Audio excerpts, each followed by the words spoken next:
টেঙাখাত আৰক্ষীৰ সাফল্য খেদি খেদি এখন বিলাসী বাহনসহ দুজন গৰু চোৰ আটক বিভিন্ন সময়ত টেঙাখাতৰ বহুতো অঞ্চলত গৰু চোৰ হৈ থকাৰ সমান্তৰালভাৱে আজি নিশা টেঙাখাত আৰক্ষীয়ে বিশেষ সূত্ৰে পম খেদি এখন AS06AB 0857 নম্বৰ বিলাসী বাহনত এজনী গাই গৰুসহ দুজন গৰু চোৰ আটক কৰিবলৈ সক্ষম হয়।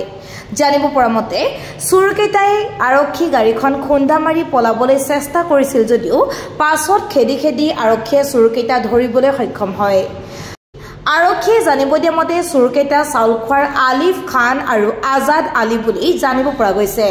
ইয়াৰ পিছতে আৰক্ষীয়ে 12/25 U/S 61 3032 BNS R/W Section 11(1)ত গোচৰ ৰুজু কৰি জেললৈ প্ৰেৰণ কৰে।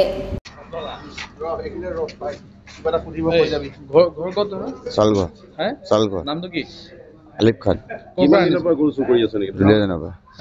মই 4 দিন হৈছে ছাৰ। 4 দিনৰ পৰা কাৰণ চালগতে পেলাও ছাৰ। কাক দিয়ে গৰু? চালগত পাঞ্চোৱালিক দিওঁ।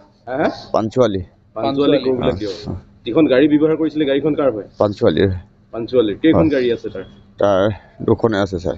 কি গাড়ী আছে? এখন বগা জানৰ জেছ হয় আৰু এখন ৰঙা চুইফ হয়। ৰঙা চুইফ। লগত কোন আছিল? আছে কেইজন আছিল? গোটেই গেংটোত কিমানজন আছে? গোটেই দলটোত আমি 3টা মানুহে মোক লৈ গৈছিলোঁ। 3টা মানুহে আছিলে। কিমান দিনৰ পৰা কৰি আছে? আজি 4 দিন হৈছে ছাৰ। 4 দিন আছে। এই লগৰজন কিমান দিনৰ পৰা কৰি আছে? চব লগতে কৰি আছে। আৰু গোটেই গেংটোত কিমান মানুহ আছে তোৰ? সেইটো গম নাপাওঁ ছাৰ।